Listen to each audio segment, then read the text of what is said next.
Palworld released in early access, and that means it is not perfect.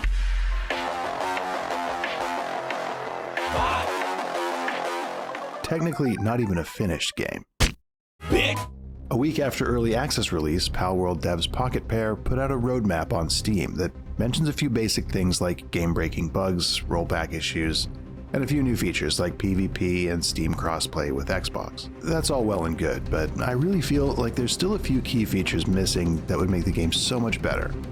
Here's my top 5 features that Palworld doesn't have, but desperately needs. Some of which would also really help with the game's actual longevity.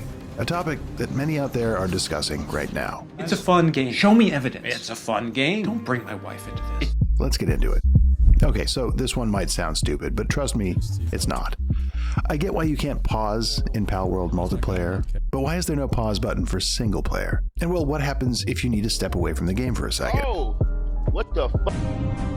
Your character will just sit there, and your pals will keep doing their thing, getting hungrier and hungrier, or slaughtered by something you can't protect them from. He's like stuck down there. A pause button for single player is not impossible. Raft has one, Subnautica has one, and even old Minecraft has one. Come on, Pocket Bear, let us pause the damn game. Like many of you out there, I love my pals, but they aren't exactly behaving as they should sometimes.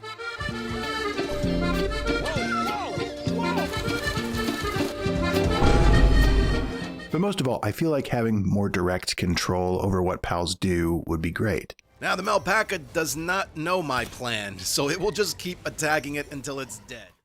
At the moment, you can't give them specific orders for tasks or even commands in battle. They just happen, and you've gotta hope they happen the way you want them to. Shoot it! What are you doing? Why are you throwing dirt at it? Where's your gun?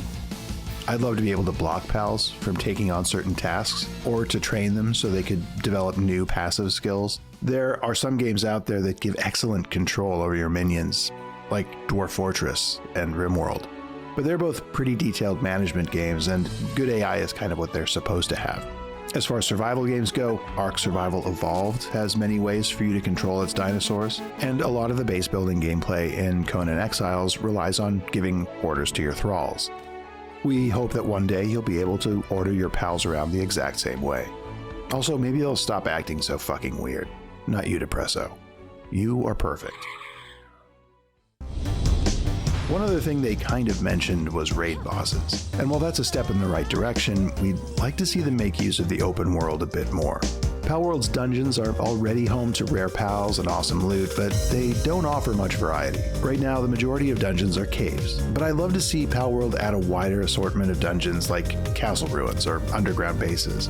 Just like in Conan Exiles, where there are lots and lots of dungeons with their own specific themes, enemy types, and boss fights, Palworld has a bit of biome variety, and of course, the towers as landmarks, but more dungeon delving would really make the open world feel challenging and lived in.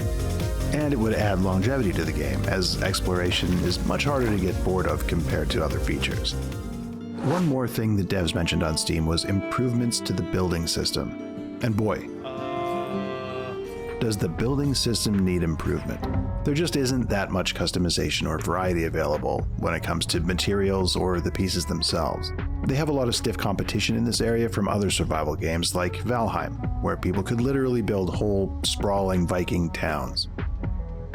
Or Enshrouded, which came out in the same month as Palworld, which has a much more robust building system based on actual individual shapes rather than buggy wall pieces and hard-to-place roofs.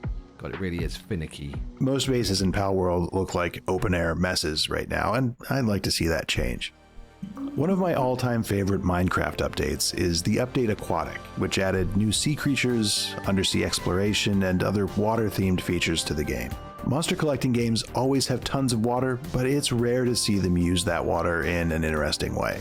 Palworld's landscape is massive, filled with lots of different environments, including a vast ocean, a vast, empty ocean. Subnautica took place almost entirely underwater, and Ark Survival Evolved had underwater habitats for some of its dinosaurs. Think of what kinds of treasures and unique pals might be found on the seafloor, and what terrifying boss encounters might take place there.